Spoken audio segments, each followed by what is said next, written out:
नमस्कार साथियों, daily classes by D के यूट्यूब चैनल पर आप सभी का स्वागत। रीट परी जो 2025 में उत्कर्ष क्लासेज ने जो एग्ज़ाम करवाया था, रीट परी 2025 को जो उत्कर्ष क्लासेज ने एग्ज़ाम करवाया था, उस एग्ज़ाम में जो रीट लेवल 1 है उसकी मैं तो ये आंसर की है, एक्सप्लेन सहित आंसर की है ए सीरीज़ की। पेपर भी आपको टेलीग्राम चैनल पर मैं अपलोड कर दूंगा, जरूर देखिएगा। और ये उसकी एक्सप्लेन सहित आंसर की है, तो मैं सीधा आंसर की लेकर आया हूँ, पेपर नहीं देखा है।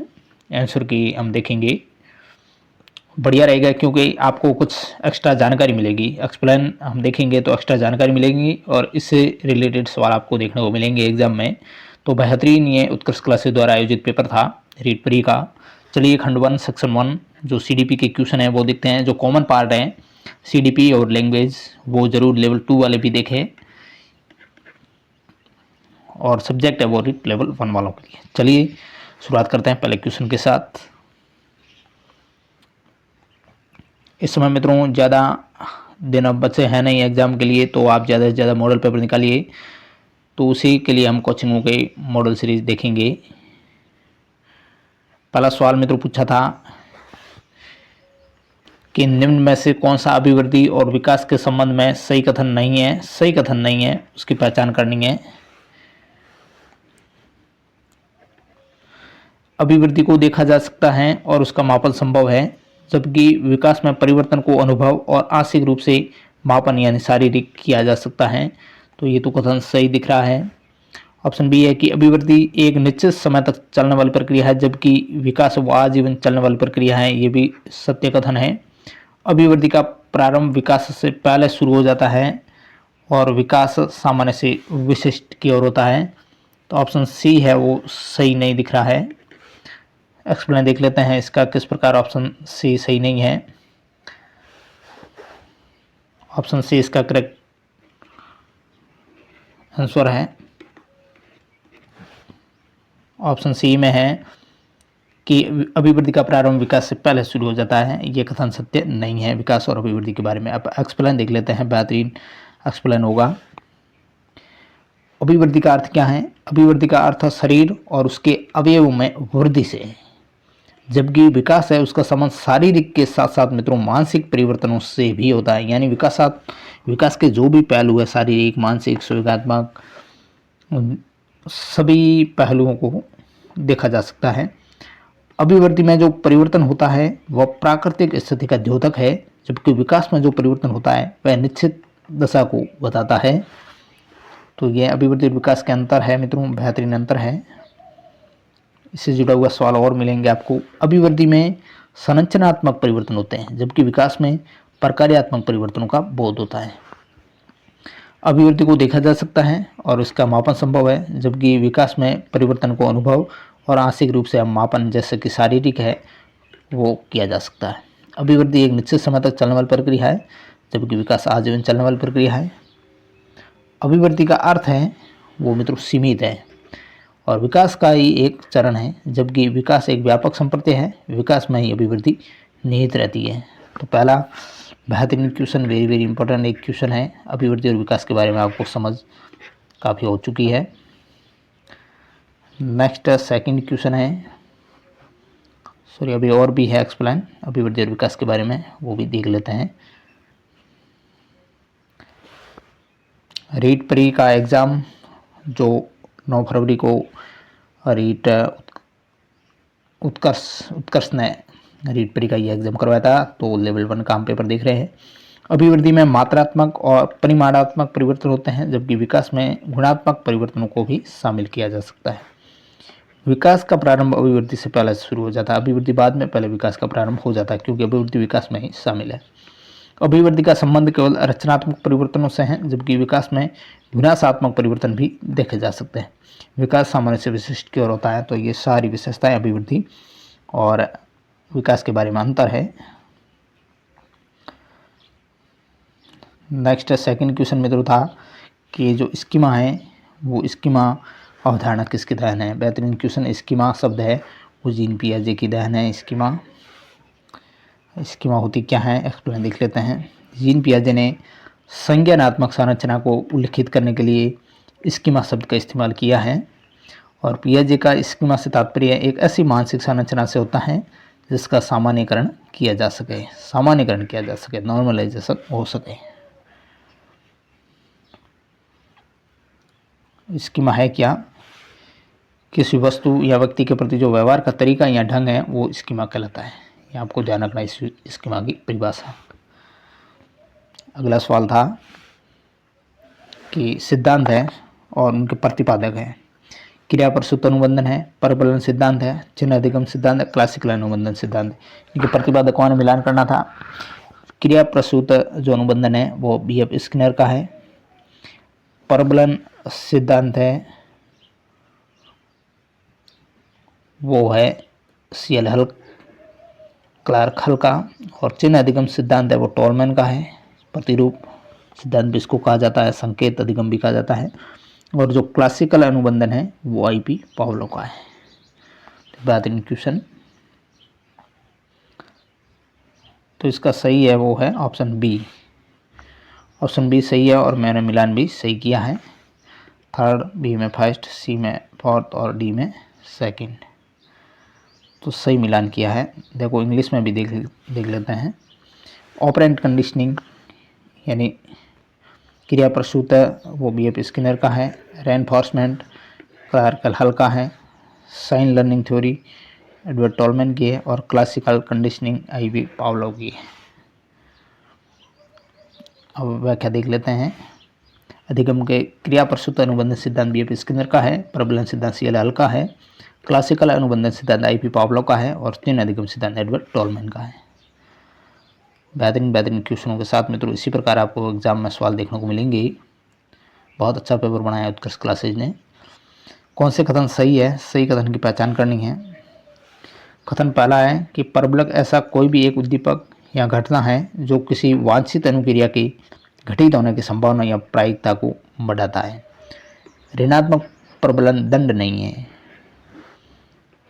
प्रबलन अनुसूची अनुबंधन के प्रयासों में प्रबलन उपलब्ध कराने की व्यवस्था को कहते हैं।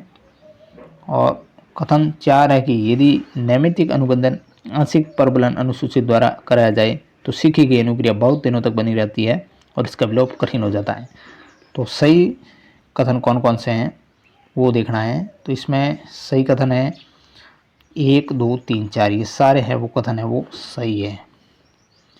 ऑप्शन ए है वो सही है। संपूर्ण कथन सत्य है।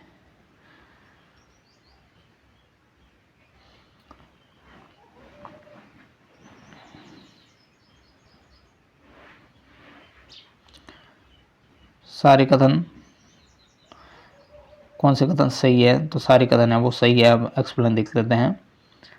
परबलक ऐसा कोई भी एक उद्दीपक या घटना है जो किसी वांछित अनुक्रिया के घटित होने की संभावना प्रायिकता को बढ़ाता है। तो वैसा का वैसा लिखा है। ऋणात्मक प्रबलन दंड नहीं है। प्रबलन अनुसूची अनुबंधन के प्रयासों में प्रबलन उपलब्ध कराने की व्यवस्था को कहते हैं। नैमित्तिक अनुबंधन आंशिक प्रबलन अनुसूची द्वारा कराया जाए तो सीखी गई अनुक्रिया बहुत दिनों तक बनी रहती है और इसका विलोप कठिन हो जाता है।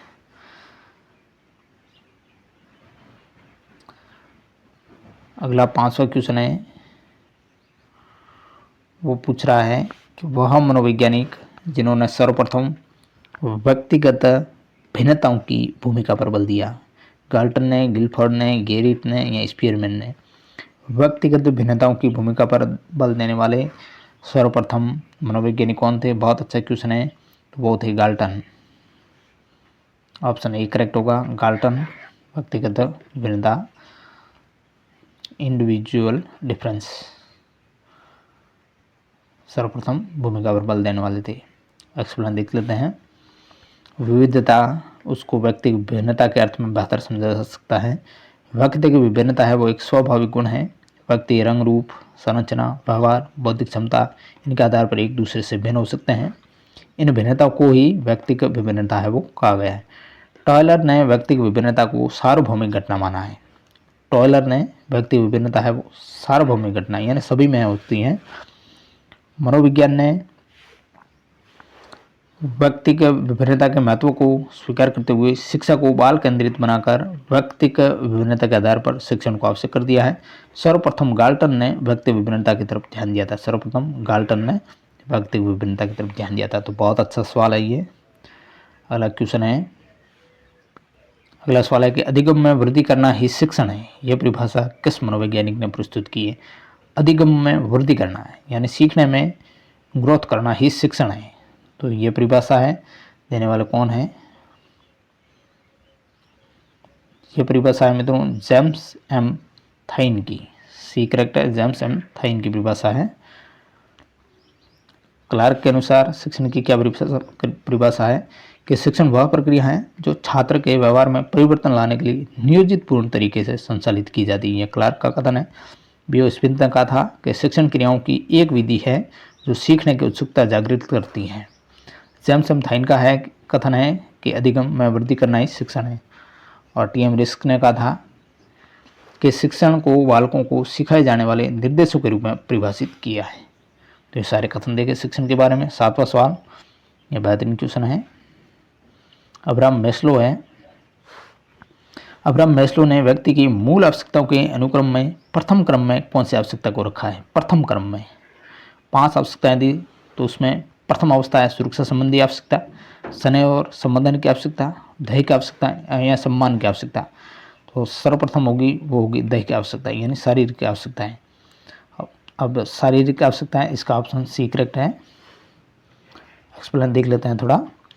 अब्राहम मैस्लो ने व्यक्तित्व का आवश्यकता पदानुक्रम सिद्धांत प्रतिपादित किया था पद के अनुक्रम में, जिसमें 5 प्रकार की आवश्यकताओं को उल्लेख किया। सबसे नीचे है वो शारीरिक या दैहिक आवश्यकता है, फिर सुरक्षा की आवश्यकता, फिर स्नेह और संबंध की आवश्यकता है। यानी व्यक्ति को सर्वप्रथम शारीरिक दैहिक आवश्यकता होती है, फिर सुरक्षा की जरूरत पड़ती है, फिर स्नेह और संबंधन की आवश्यकता पड़ती है, फिर सम्मान की आवश्यकता पड़ती है, और अंत में आत्मसिद्धि की आवश्यकता। यह उच्चतम स्तर है जो आत्मसिद्धि की आवश्यकता है।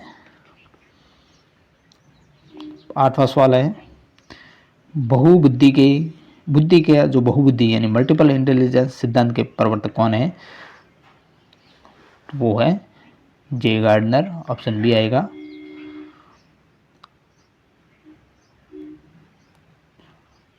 ऑप्शन बी नहीं, सी आएगा, हार्वर्ड गार्डनर।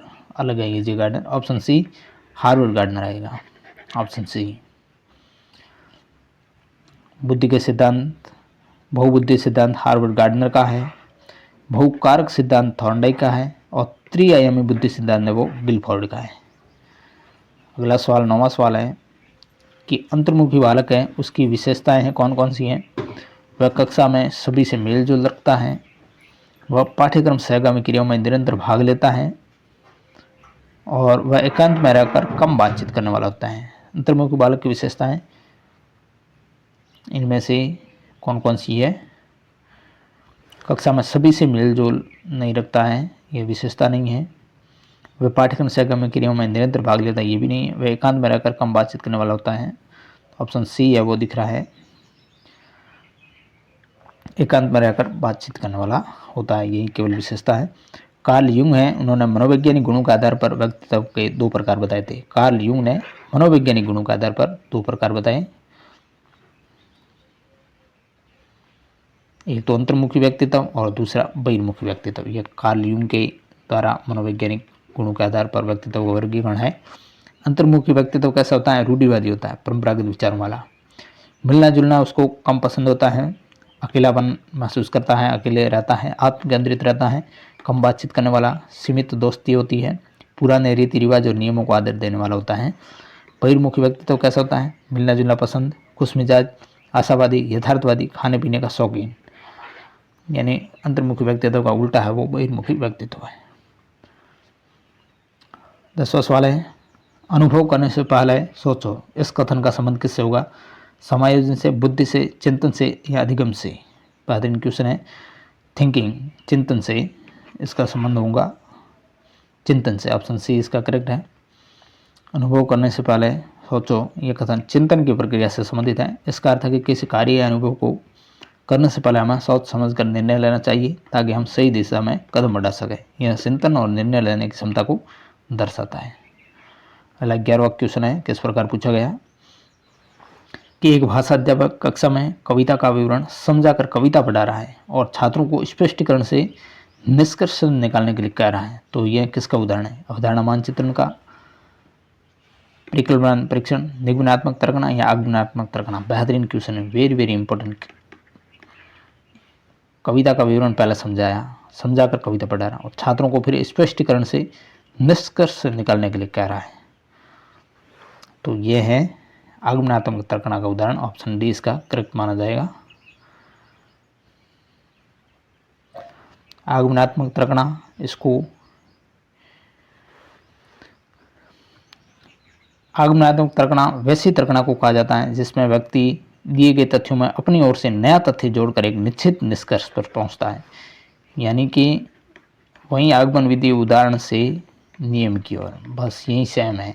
भले ही आगमनात्मक तर्कना आए, भले आगमन थिंकिंग आए या आगमन विधि आए, वही सेम टू सेम आपको याद रखना है। जब तक व्यक्ति नए तथ्यों को अपनी ओर से उसमें नहीं जोड़ता, इन तथ्यों का सर्जन यानी क्रिएट नहीं करता है, तो समस्या का समाधान नहीं हो पाता है। रुक 1967 के अनुसार आगमनात्मक चिंतन में चिंतक अपनी कल्पना के आधार पर कुछ ऐसी नई चीज़ों को जोड़ता है जो प्रस्तुत आंकड़ों से सीधे ज्ञात नहीं किए जा सकते थे। इस तरह की तर्कना सृजनात्मक चिंतक यानी क्रिएटिव थिंकर द्वारा अधिक प्रयोग में लाई जाती है।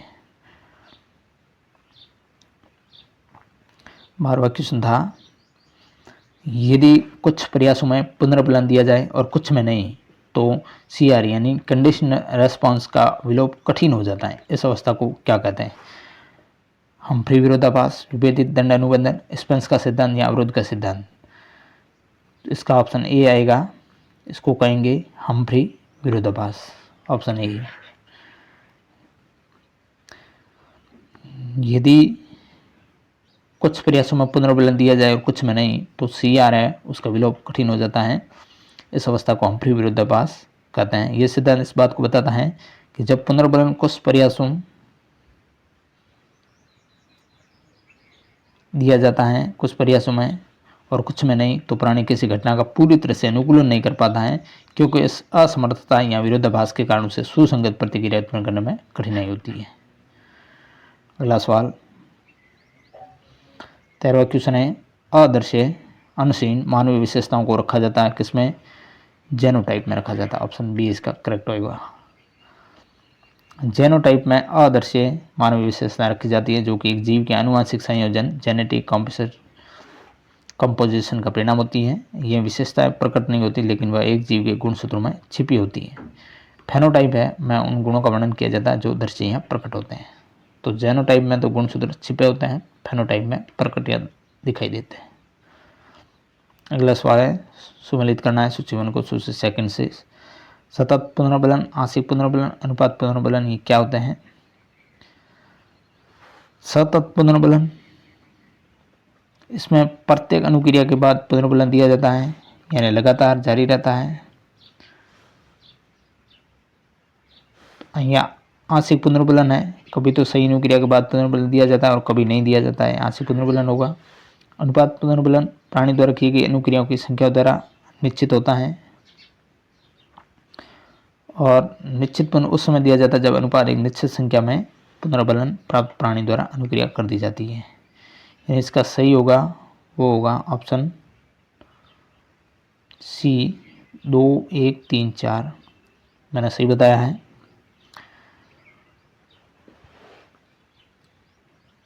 केवल और केवल आपको ध्यान रखना है, यहाँ 2, 1 आएगा। सतत पुनर्बलन ये एक उल्टा, बाकी सामने वाले हैं। सतत पुनर्बलन प्रत्येक अनुक्रिया के बाद लगातार, आंशिक पुनर्बलन कभी देना कभी नहीं देना, और अनुपात प्राणी द्वारा की गई अनुक्रियाओं की संख्या द्वारा निश्चित होगा अनुपात, और निश्चित एक निश्चित संख्या में पुनर्बलन देना। अब आगे देख लेते हैं एक्सप्लेन में। सतत पुनर्बलन में क्या होता है? प्रत्येक अनुक्रिया के बाद पुनर्बलन दिया जाता है। आंशिक पुनर्बलन में कभी तो सही अनुक्रिया के बाद पुनर्बलन दिया जाता है और कभी नहीं दिया जाता। अनुपात में प्राणी द्वारा की गई अनुक्रियाओं की संख्या द्वारा निश्चित होता है, और निश्चित पुनर्बलन में उस समय दिया जाएगा जब अनुपात एक निश्चित संख्या में पुनर्बलन प्राप्त प्राणी द्वारा अनुक्रिया कर दी जाती है।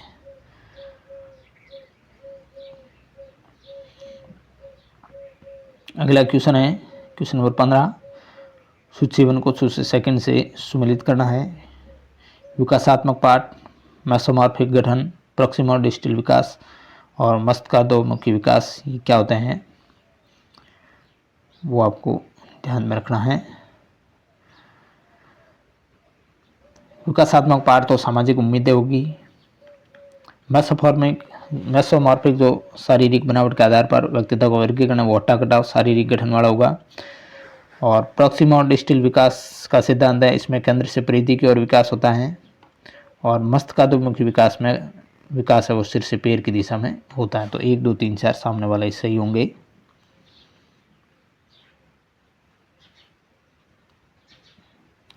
1 2 3 4 ऑप्शन सी इसका करेक्ट होगा। 1 2 3 4 विकासात्मक पाठ में सामाजिक उम्मीदें होती है। मेसोमॉर्फिक गठन में हट्टा कट्टा शारीरिक गठन होता है। प्रॉक्सिमल डिस्टल विकास केंद्र से परिधि की ओर और मस्तिष्कोन्मुखी विकास सिर से पैर की दिशा में होता है। 16वां सवाल पूछा था कि ब्रूनर के अनुसार शिशुओं को अपनी अनुभूतियों को मानसिक रूप से बताने का कौन सा तरीका सही नहीं है। सक्रियता, दृश्य प्रतिमा, सांकेतिक या प्रतिध्वनिक। ब्रूनर के अनुसार शिशु को अपनी अनुभूतियों को मानसिक रूप से बताने का कौन सा तरीका सही नहीं है।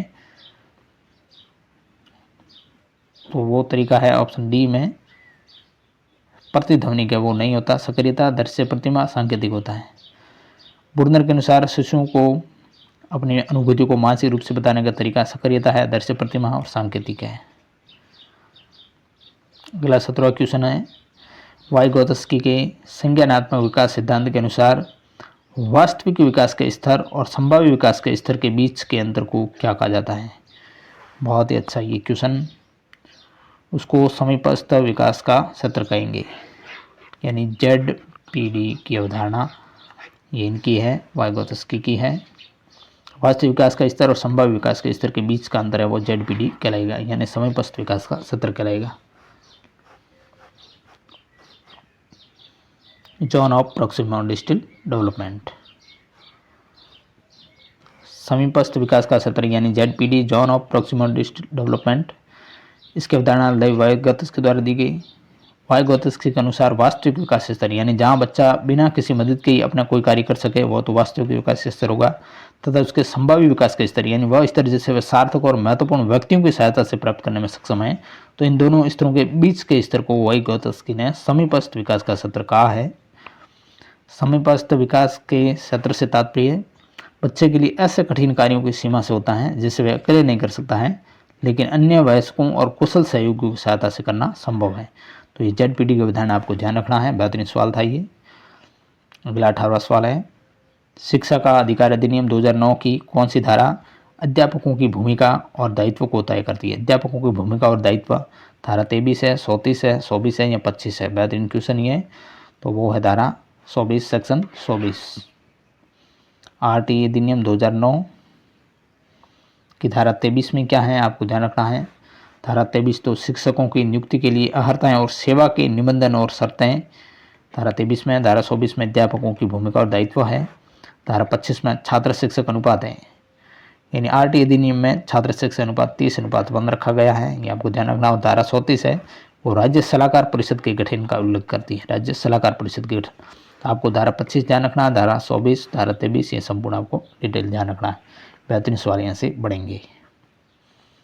अगला 19वां क्वेश्चन है, निम्न में से कौन सा क्रियात्मक अनुसंधान के संबंध में सही कथन नहीं है। इसका उद्देश्य विद्यालय और कक्षा कक्ष की कार्यप्रणाली में सुधार लाना है। संपूर्ण कक्षा कक्ष और छात्र का चयन न्यायाधीश के रूप में किया जा सकता है। मूल्यांकन बाह्य होता है, इसके लिए विशेषज्ञ नियुक्त किए जाते हैं। और समस्या का समाधान स्व मूल्यांकन पर आधारित होने से कार्य का सरलीकरण करने में सहायता मिलना। तो इसका ऑप्शन सी है वो सत्य नहीं है क्रियात्मक अनुसंधान के बारे में। उद्देश्य देखो क्रियात्मक अनुसंधान के विद्यालय कक्षा कक्ष कार्यप्रणाली में सुधार लाना, आपको ध्यान रखना है। समस्याओं का तात्कालिक समाधान निकालना ये उद्देश्य है। तत्कालीन समाधान से कार्यकुशलता और परिणाम में वृद्धि करना ये उद्देश्य है। समस्या का समाधान स्व मूल्यांकन पर आधारित होने से कार्य का सरलीकरण करने में सहायता मिलना। और विद्यालय शिक्षकों में वैज्ञानिक चिंतन उत्पन्न करना, वैज्ञानिक चिंतन आपको ध्यान रखना, ये भी मूल उद्देश्य है क्रियात्मक अनुसंधान का। मूल्यांकन इसमें कौन करता है? मूल्यांकन स्वयं शोध करता है, यानी विद्यालय के अध्यापक है, प्रधान अध्यापक है, प्रबंधक है या निरीक्षक वही करते हैं, ना कि कोई बाह्य मूल्यांकन होता है। तो मूल्यांकन स्वयं शोधकर्ता करते हैं। तो ये आपको इम्पोर्टेंट फैक्ट ध्यान रखना है। इसमें नवीन ज्ञान की खोज आपको ज़्यादातर सवाल आता है कि नवीन ज्ञान की खोज इसका मूल उद्देश्य नहीं है, नवीन ज्ञान की खोज इसमें होती नहीं है, आपको ध्यान रखना है।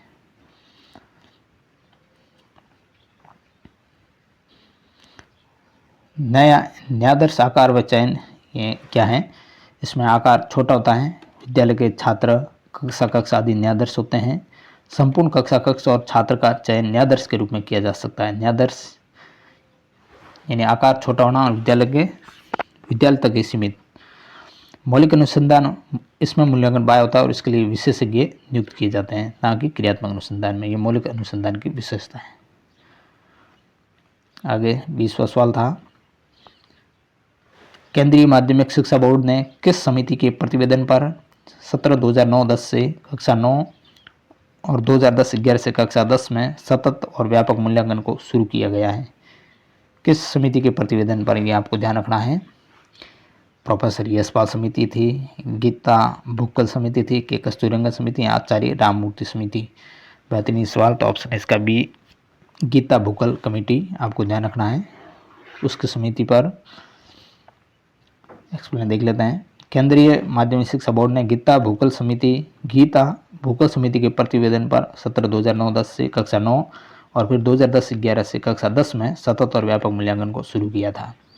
राजस्थान में ये पायलट प्रोजेक्ट के तहत 2010-11 में अलवर और जयपुर जिले के 60 विद्यालयों में शुरू किया गया था, जिससे फिर वर्ष 2015-16 से संपूर्ण राजस्थान में लागू कर दिया गया। इसके साथ ही राज्य के सभी, ये मित्रों बेहतरीन क्वेश्चन है, राज्य के सभी विद्यालयों में कक्षा 1 से 5 तक शिक्षा की गुणवत्ता बढ़ाने और नवाचारों को लागू करने के उद्देश्य से SIQE यानी state initiative for quality education कार्यक्रम का क्रियान्वयन भी किया गया। वर्तमान में राजस्थान में जो सतत और व्यापक मूल्यांकन है उसको SIQE नाम दिया गया है, ये आपको ध्यान रखना है। बेहतरीन ये सवाल है। अगला 21वां क्वेश्चन था, निम्न में से कौन सी सीखने के प्रतिफल की विशेषताएं? कक्षावार, विषयवार, जांच बिंदु, दीर्घकालिक लक्ष्य, संपूर्ण सीखने के अनुसार बच्चों की प्रगति का आकलन। विशेषताएं हैं वो कौन सी है, ये सवाल है। तो इसकी सारी विशेषताएं 1, 2, 3, 4 यानी जांच बिंदु इसमें होता है, चेक पॉइंट, स्पाइरल प्रक्रिया है, दीर्घकालिक लक्ष्य हैं इसके, और यह लचीली प्रक्रिया है, चरण अनुसार प्रक्रिया है, बाल केंद्रित है, कक्षावार विषयवार है, संपूर्ण सीखने के अनुसार बच्चों की प्रगति का आकलन। ये सारी विशेषताएं सीखने के आकलन की, सीखने के प्रतिफल की। 22वां सवाल था, लॉरेंस कोलबर्ग विकास के किस क्षेत्र में शोध के लिए जाने जाते हैं? लॉरेंस कोलबर्ग का संबंध है वो है मित्रों नैतिक विकास से। ऑप्शन सी इसका करेक्ट माना जाएगा। लॉरेंस कोलबर्ग ने नैतिक विकास के क्षेत्र में शोध के लिए जाने जाते हैं। इन्होंने नैतिक विकास के सिद्धांत को 3 स्तरों में वर्गीकृत किया, जिसमें पहला स्तर है पूर्व परंपरागत नैतिक स्तर जो 4 से 10 वर्ष तक, फिर परंपरागत नैतिक स्तर 10 से 13 वर्ष, और फिर पक्ष परंपरागत नैतिक स्तर जो 13 वर्ष से अधिक। हेंज दुविधा कोलबर्ग के नैतिक सिद्धांत से संबंधित है, ये कई बार सवाल आता है।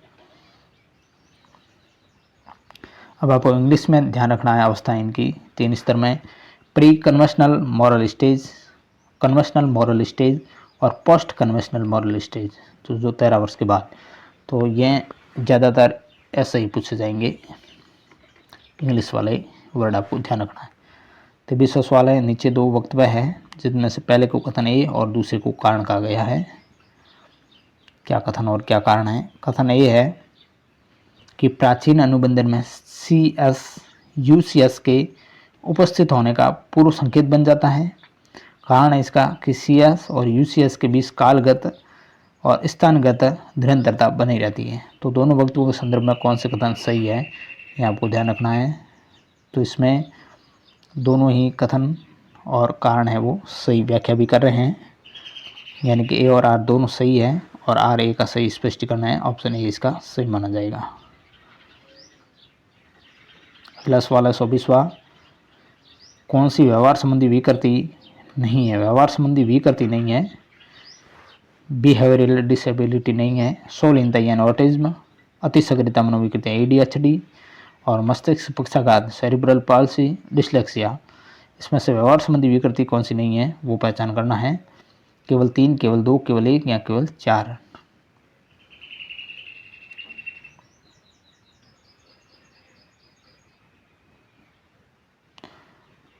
तो इसमें ऑप्शन 4 दिख रहा है 120 का। हाँ, ऑप्शन डी ओनली 4 है, वो सही नहीं है। डिसलेक्सिया है, वो व्यवहार संबंधी नहीं है, अधिगम संबंधी होगी। अधिगम अक्षमता है डिसलेक्सिया। व्यवहार संबंधी विकृति देखो, स्वलीनता है, अति सक्रियता मनोविकृतियाँ हैं और मस्तिष्क पक्षाघात है, जबकि डिसलेक्सिया या पठन संबंधी न्यूरोलॉजिकल समस्या या विकृति मानी जाती है। 25वां सवाल था कि नायक के रूप में सफल नहीं होने पर खलनायक की भूमिका करना रिक्त स्थान रक्षात्मक युक्ति का उदाहरण है। उदात्तीकरण है, प्रतिगमन हुआ है, प्रक्षेपण हुआ है या क्षतिपूर्ति हुई है। नायक के रूप में सफल नहीं होने पर खलनायक की भूमिका करना, बहुत ही अच्छा सवाल। ये क्या उदात्तीकरण, सॉरी ये क्षतिपूर्ति है,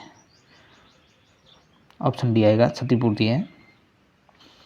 इस युक्ति के द्वारा व्यक्ति अपने अवांछनीय लक्षणों को वांछनीय दिशा में बदल देता है। इसमें एक कार्य के असफल हो जाने पर दूसरे कार्य में श्रेष्ठता प्राप्त करके व्यक्ति अपनी निराशा को दूर करने का प्रयत्न करता है। एडलर का कथन था कि प्रत्येक व्यक्ति अपनी हीन भावना के कारण क्षतिपूर्ति करता है। क्षतिपूर्ति भी 2 प्रकार की होती है। एक तो प्रत्यक्ष क्षतिपूर्ति, इसमें व्यक्ति उसी क्षेत्र में और अधिक मेहनत कर सफलता प्राप्त करने का प्रयास करता है जिसमें उसे असफलता प्राप्त हुई थी। और एक अप्रत्यक्ष क्षतिपूर्ति है, इसमें क्या होता है, इसमें व्यक्ति असफलता वाले कार्य को छोड़कर अन्य कार्य में सफलता प्राप्त करने का प्रयास करता है। तो ये उदाहरण है कि नायक के रूप में सफल नहीं होने पर फिर खलनायक की भूमिका करना। इसी प्रकार शिक्षा में असफल छात्रों का खेलों में बेहतर प्रदर्शन करना, वो क्षतिपूर्ति कर रहे हैं। अगला सवाल 26वां था कि निम्न में से कौन सा सही सुमेलित है। परीक्षण है और प्रकार है। रेवन प्रोग्रेसिव मैट्रिसेज अशाब्दिक परीक्षण है। बिने साइमन परीक्षण क्रियात्मक परीक्षण है। पास अलंग परीक्षण शाब्दिक परीक्षण है। तो कौन सा सही सुमेलित है, इसमें से सही सुमेलित है वो ऑप्शन सी में ओनली 1 सुमेलित है, बाकी असुमेलित है। यानी जो रेवन प्रोग्रेसिव मैट्रिसेज वो अशाब्दिक परीक्षण है, ये एक सही है, बाकी एक्सप्लेन देख लेते हैं। बिने साइमन परीक्षण वो शाब्दिक है, आपको ध्यान रखना। बिने साइमन परीक्षण भी शाब्दिक है और जो पास अलंग परीक्षण है वो क्रियात्मक परीक्षण माना जाता है। 27वां सवाल है, प्राथमिक चरण की कक्षा 3 से 8 तक आकलन के लिए कई तरीकों का इस्तेमाल किया जा सकता है, जिसमें रिक्त स्थान शामिल है। क्या शामिल है? मौखिक परीक्षा, लिखित परीक्षा, अवलोकन या परियोजनाओं की रिपोर्ट। 27 का सही है, ऑप्शन डी 1, 2, 3 शामिल है। आकलन के तरीकों में मौखिक परीक्षा, लिखित परीक्षा और अवलोकन है। नेक्स्ट 28वां सवाल है, विभिन्न चरणों में अवलोकन एक्सप्लेन देख लेते हैं। प्राथमिक चरण की कक्षा 3 से 8 तक में कई तरीकों का इस्तेमाल किया जा सकता है, जिसमें मौखिक और लिखित परीक्षा और अवलोकन भी शामिल है। फिर माध्यमिक और उच्च माध्यमिक चरणों में कक्षा 9 से 12 पाठ्यचर्या के ज्ञान आधारित क्षेत्रों के लिए आकलन परीक्षाओं परियोजनाओं की रिपोर्ट पर आधारित हो सकता है और साथ में शिक्षार्थी का सब आकलन भी शामिल है। बाकी विषयों का आकलन अवलोकन और स्वमूल्यांकन द्वारा किया जाना चाहिए। अगला सवाल 28वां सवाल था कि मनोवैज्ञानिक एंडियास डेमेट्रियो का संबंध किससे है। एंडियास डेमेट्रियो का संबंध कोलबर्ग के नैतिक विकास सिद्धांत से है, चॉम्स्की के भाषी विकास सिद्धांत से है, या वाइगोत्स्की के सामाजिक सांस्कृतिक विकास के सिद्धांत से है, या जीन पियाजे के संज्ञानात्मक विकास सिद्धांत से। एंडियास डेमेट्रियो का संबंध वो है ऑप्शन डी, जीन पियाजे के कॉग्निटिव डेवलपमेंट थ्योरी से, संज्ञानात्मक विकास सिद्धांत से संबंध है। डेमेट्रियो का भी संज्ञानात्मक विकास सिद्धांत है। जीन पियाजे के सिद्धांत में 9 पीढ़ी के कई मनोवैज्ञानिकों ने सुधार किया, तो इसमें ये एक प्रवर्तक है एंडियास डेमेट्रियो। इन्होंने वर्ष 2010 में मानव के मस्तिष्क की वास्तुकला के विकास का विश्लेषण किया और उनके अनुसार मानव का मस्तिष्क अंतःक्रियाओं की प्रणालियों के 3 स्तर पर संगठित रहता है। वो है विशिष्ट संरचनात्मक प्रणालियाँ, हाइपर संज्ञानात्मक प्रणालियाँ और कोर क्षमताएँ। ये 3 प्रकार दिए डेमेट्रियो ने संज्ञानात्मक विकास सिद्धांत दे करके, आपको ध्यान रखना है, नई जानकारी मिली होगी आपको जरूर। 29 क्वेश्चन है, राष्ट्रीय शिक्षा नीति 2020 के निम्न में से कौन सा भाग समतामूलक और समावेशी शिक्षा को सम्मिलित करता है। अन्य केंद्रीय विचारणीय मुद्दे, स्कूल शिक्षा, उच्चतर शिक्षा या क्रियान्वयन की रणनीति। बहुत अच्छा ये सवाल है। 29 का ऑप्शन बी स्कूल एजुकेशन सही होगा। एनईपी 2020 के भाग 1 यानी स्कूल शिक्षा में 8 अध्यायों को शामिल किया गया है। वेरी वेरी इंपॉर्टेंट, ये आपको ध्यान रखना है। 8 अध्याय। पहला तो है प्रारंभिक बाल्यावस्था, देखभाल और शिक्षा। फिर दूसरा बुनियादी साक्षरता, संख्या ज्ञान। फिर तीसरा ड्रॉप आउट बच्चों की संख्या कम करना और सभी स्तरों पर शिक्षा की सार्वभौमिक पहुंच है वो सुनिश्चित करना। चौथा है कि स्कूलों में पाठ्यक्रम और शिक्षण शास्त्र अधिगम समग्र, एकीकृत, आनंददायी और उच्चकर होना चाहिए। शिक्षक है 5 में। 6 में समतामूलक और समावेशी शिक्षा सभी के लिए अधिगम। और 7 है स्कूल कॉम्प्लेक्स या क्लस्टर। 8वां स्कूली शिक्षा के लिए मानक निर्धारण और प्रत्यायन। अगला और तीसवा और अंतिम सवाल सीडीपी का। राजस्थान की समसामयिक बाल कल्याणकारी शैक्षिक योजनाओं के संबंध में सही कथन है। मुख्यमंत्री बाल गोपाल योजना, जिसके अंतर्गत कक्षा प्री प्राइमरी से कक्षा 8 तक के विद्यार्थियों को पाउडर मिल्क से तैयार दूध उपलब्ध करवाया जाता है। इसका नाम परिवर्तित कर यानी 4 सितंबर 2024 को पन्नाधाय बाल गोपाल योजना किए जाने का निर्णय लिया गया है। फिर कथन सेकंड है कि मुख्यमंत्री निःशुल्क यूनिफॉर्म वितरण योजना के अंतर्गत कक्षा 1 से 8 तक राज्य के विद्यालयों में अध्ययनरत जो समस्त विद्यार्थी उनको यूनिफॉर्म के 2 सेट निःशुल्क दिए जाने का प्रावधान है। कथन 3 है कि लाडो प्रोत्साहन योजना 2024 राजश्री योजना 2016 का संशोधित रूप है, जिसके अंतर्गत बालिका के जन्म से लेकर स्नातक उत्तीर्ण करने और 21 वर्ष की आयु पूर्ण होने पर 5 चरणों में 1 लाख रुपए सेविंग बॉन्ड का भुगतान यानी डीबीटी ऑनलाइन लाभार्थी के बैंक खाते में देय होगा। तो इसमें सही कथन है, ये तीनों ही सत्य कथन है। सॉरी, 1 और 2, तीसरा सही नहीं है। अब 1 और 2 कथन, तीसरा ये सही नहीं है। लाडू प्रोत्साहन योजना वाला सही नहीं है, बाकी वाला आपको दोनों ध्यान रखना है, 1, 2 ध्यान रखना है। तीसरा कथन पहला एक्सप्लेन देख लेते हैं। पन्नाधाय बाल गोपाल योजना बजट घोषणा 2022-23 में शुभारंभ 29 नवंबर 2022 को पीएम पोषण यानी मिड डे मील योजना के अंतर्गत शिक्षण संस्थाओं में संचालित जो मुख्यमंत्री बाल गोपाल योजना उसके अंतर्गत कक्षा प्री प्राइमरी से कक्षा 8 तक के विद्यार्थियों को पाउडर मिल्क से तैयार दूध सप्ताह में 6 दिवस उपलब्ध करवाया जाना। इसका नाम 4 सितंबर 2024 को पन्नाधाय बाल गोपाल योजना कर दिया गया। और जो मुख्यमंत्री निःशुल्क यूनिफॉर्म वितरण योजना है उसके अंतर्गत कक्षा 1 से 8 तक के राज्य के विद्यालयों में जो अध्ययनरत समस्त विद्यार्थी उनको यूनिफॉर्म के 2 सेट निःशुल्क दिए जाने का प्रावधान। और बालिका शिक्षा को बढ़ावा देने की दृष्टि से साइकिल वितरण योजना वर्ष 2007-8 से संचालित है, ये आपको ध्यान रखना। लाडू प्रोत्साहन योजना जो अगला पॉइंट था जो रॉन्ग था उसका देख लेते हैं।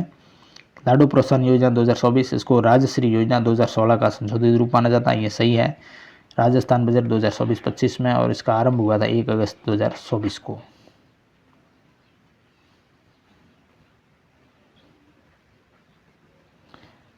ये व्यक्तिगत योजना है, इसका नोडल विभाग है महिला और बाल विकास विभाग। पात्रता है 1 अगस्त 2024 के बाद जन्म लेने वाली बेटियों को इसका लाभ मिलेगा, राजस्थान के मूल निवासी हो, जन्म इसका राज्य के चिकित्सालय या जननी सुरक्षा योजना में पंजीकृत निजी चिकित्सालय में हुआ हो, और बालिका के जन्म से लेकर स्नातक उत्तीर्ण करने और 21 वर्ष की आयु पूर्ण होने पर 7 चरणों में 1 लाख रुपए का भुगतान डीबीटी ऑनलाइन लाभार्थी के बैंक खाते में देय होगा। तो रॉन्ग क्या निकला है, केवल और केवल 5 चरण की जगह 7 चरण, यही रॉन्ग हुआ, बाकी सब सत्य है। 7 चरण है 5 की जगह।